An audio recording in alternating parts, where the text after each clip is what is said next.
লালমনিরহাটে সাংবাদিকদের কয়েকটা গ্রুপ আছে। আরে মিয়া, আমাদের মাঝে বিরোধ থাকতে পারে, আমরা আমাদের জাতীয় স্বার্থে এক অভিন্ন, আমরা আমাদের স্বার্থে দেখে যান। আমরা আমাদের গ্রুপ, আমাদের কত প্রেস ক্লাব, আমাদের কয়েকটা গ্রুপ থাকতে পারে, আমাদের মাঝে বিভাজন থাকতে পারে, আমাদের জাতীয়কে আমরা সবাই একত্রিত হয়েছি। এত বড় দেশ তুমি পাও কোথায়? বিগত সরকারের আমলে তার যেসব দুর্নীতি আমাদের কাছে আছে, সে বদলি হয়ে গেছিল, আবার লালমেটে জয়েন করছে। এই লালমেটে তার স্বার্থটা কোথায়, কি মজা লালমেটে পেয়েছে? ডিআরএম সাহেব, আপনাকে বলতে হবে, আপনি কেন তাসিরুজ্জামান বাবুকে আবার বদলি করে লালমেটে নিয়ে আসলেন? তথ্য চাওয়ার অপরাধে তাদেরকে হেনস্থা করা হয়েছে, তাদের শিক্ষাগত যোগ্যতা নিয়ে প্রশ্ন করা হয়েছে এবং তাদেরকে এক পর্যায়ে বলা হয়েছে গেট আউট। তাসিরুজ্জামান বাবু, আমার সন্দেহ হয় আপনি নিজেকে বলেন আপনি পঞ্চম গ্রেডের একজন কর্মকর্তা। আমি স্পষ্ট ভাষায় বলতে চাই, লালমনিরহাটের সংবাদ কর্মীদেরকে কোনোভাবেই ছোট করে দেখার সুযোগ নেই। সংবাদ কর্মীদের সম্মানের ক্ষেত্রে এক বিন্দু ছাড় নয়। আপনার মতো তাসিরুজ্জামান বাবুকে চুরি দিয়ে উড়িয়ে দেওয়া সম্ভব, আপনি যেই পরিমাণ দুর্নীতি করেছেন। সরকারি কর্মকর্তারা আমাদের ট্যাক্সে টাকায় তাদের বেতন হয়।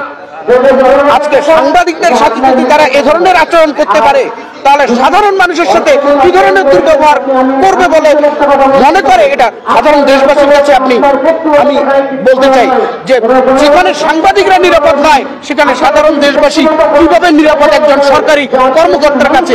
টিকিট বিক্রয়ের নামে যেভাবে লুটপাট হচ্ছে সরকারি টাকা, এবং ইতিমধ্যে আপনারাও জানেন যে লালমনিরহাট রেল ডিভিশনের কাউনিয়ায় স্টেশন মাস্টার, টিকিট মাস্টার প্রায় 1,60,000 টাকার মতন এর উপরে টাকা সে লুটপাট করছে, চুরিতে তার চাকরি গেছে। আমি এই মানববন্ধন থেকে একটি কথা পরিষ্কার বলতে চাই, সেটি হচ্ছে লালমনিরহাটের কোন সরকারি কর্মকর্তা কর্মচারী আগামীতে কোন সাংবাদিকদেরকে এমন লাঞ্ছনা করলে এর থেকে ভয়াবহ কিছু হবে। একজন সাংবাদিককে তিনি কিভাবে তার অফিস থেকে বলে গেট আউট, এই স্পর্ধা কিভাবে তার হয়? সরকারি কর্মকর্তারা নিজেদেরকে প্রভু ভাবা শুরু করে দেন। এটা আমাদের সাংবাদিকদের জন্য যেমন বিব্রতকর, অস্বস্তিকর, তেমনি সাধারণ মানুষের জন্য সেটি ভোগান্তির। টিকিট না কেটে একজন লোকের কাছে টাকা নেওয়া হয়, সেই টাকা কিন্তু সরকারি কোষাগারে জমা হয় না। এটাই প্রতিবাদ করতে গিয়ে এবং বক্তব্য নিতে গিয়েই সাংবাদিকদের সঙ্গে এই কর্মকর্তার যে বাক বিতণ্ডা হয়েছে, এ থেকে প্রমাণিত হয় যে ওই কর্মকর্তা ওই যে টিকিটের বাদ দিয়ে যে টাকাটা উত্তোলন হয়, সেই টাকাটা তার ভাগবাটোয়ারা অংশ তার কাছে চলে আসে। সাংবাদিকদের সঙ্গে অসৌজন্যমূলক আচরণের বিরুদ্ধে তীব্র নিন্দা এবং প্রতিবাদ জ্ঞাপন করছি। এই দুর্নীতিবাজ কর্মকর্তার বিরুদ্ধে দৃষ্টান্তমূলক শাস্তির ব্যবস্থা। তাকে কি ট্রেনিং দেওয়া হয়নি? তাকে কি এমনি এমনি নিয়োগ দেওয়া হয়েছে? তাহলে আমার কাছে মনে হয় যে এরকম কর্মকর্তাদের আগে মেন্টালি ট্রেনিং দেওয়া উচিত।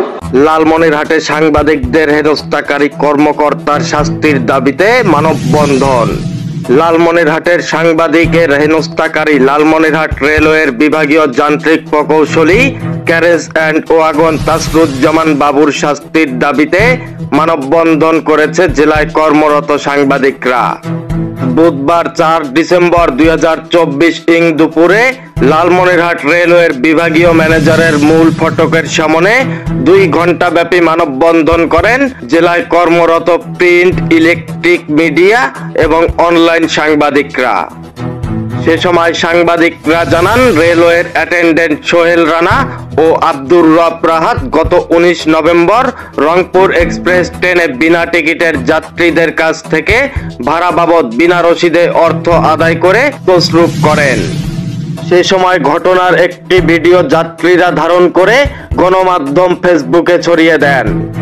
সেই বিষয়ে বক্তব্য জানতে গত 1 ডিসেম্বর ঢাকা পোস্টের সাংবাদিক, লালমনিরহাট জেলা প্রতিনিধি নিয়াজ আহমেদ শিপন সহ 3 সাংবাদিক লালমনিরহাট বিভাগীয় রেলওয়ের যান্ত্রিক প্রকৌশলী ক্যারেজ অ্যান্ড ওয়াগন তাসিরুজ্জামান বাবুর কার্যালয়ে যান।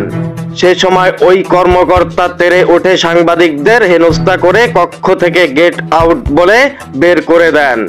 অপরদিকে এ ঘটনায় নিজের দায় এড়াতে যাত্রীদের কাছ থেকে আদায় করা অর্থ তছরূপ করার দায়ে 2 অ্যাটেন্ডেন্টকে সাময়িক বরখাস্ত ও শোকজ করেন তাসরুজ্জামান বাবু। তবে সাংবাদিকদের হেনস্থা করা কর্মকর্তা তাসরুজ্জামানের বিরুদ্ধে ব্যবস্থা না নেওয়ায় ফুঁসে উঠেছে জেলার সাংবাদিকরা। ওই কর্মকর্তার শাস্তির দাবিতে 2 ঘন্টা ব্যাপী মানববন্ধন করেন জেলায় কর্মরত ইলেকট্রিক, প্রিন্ট ও অনলাইন সাংবাদিকরা। আরেকদিকে সিনিয়র সাংবাদিক গোকুল রায়ের সভাপতিত্বে মানববন্ধনে বক্তব্য রাখেন যমুনা টিভির প্রতিনিধি আনিসুর রহমান লাবলা, বৈশাখী টিভির তৌহিদুল ইসলাম লিটন, আদিতমারি প্রেস ক্লাবের সভাপতি ফরহাদ আলম সুমন, কালীগঞ্জ প্রেস ক্লাবের সম্পাদক তিতাস আলম, হাতিবান্ধা প্রেস ক্লাবের সম্পাদক নুরুল হক, মফস্বল সাংবাদিক ফোরাম লালমনিরহাট জেলা শাখার সভাপতি খোরশেদ আলম সাগর ও হেনস্থার শিকার 3 সাংবাদিকরা সহ আরো অনেকে। সে সময় উক্ত মানববন্ধনে বক্তারা বলেন, আগামী 24 ঘন্টার মধ্যে ওই কর্মকর্তার শাস্তির ব্যবস্থা না করলে বৃহত্তর আন্দোলন ঘোষণা দেন সাংবাদিক নেতারা। এছাড়াও আগামী সোমবার রেলপথ অবস্থান কর্মসূচিও দেওয়া হয়েছে।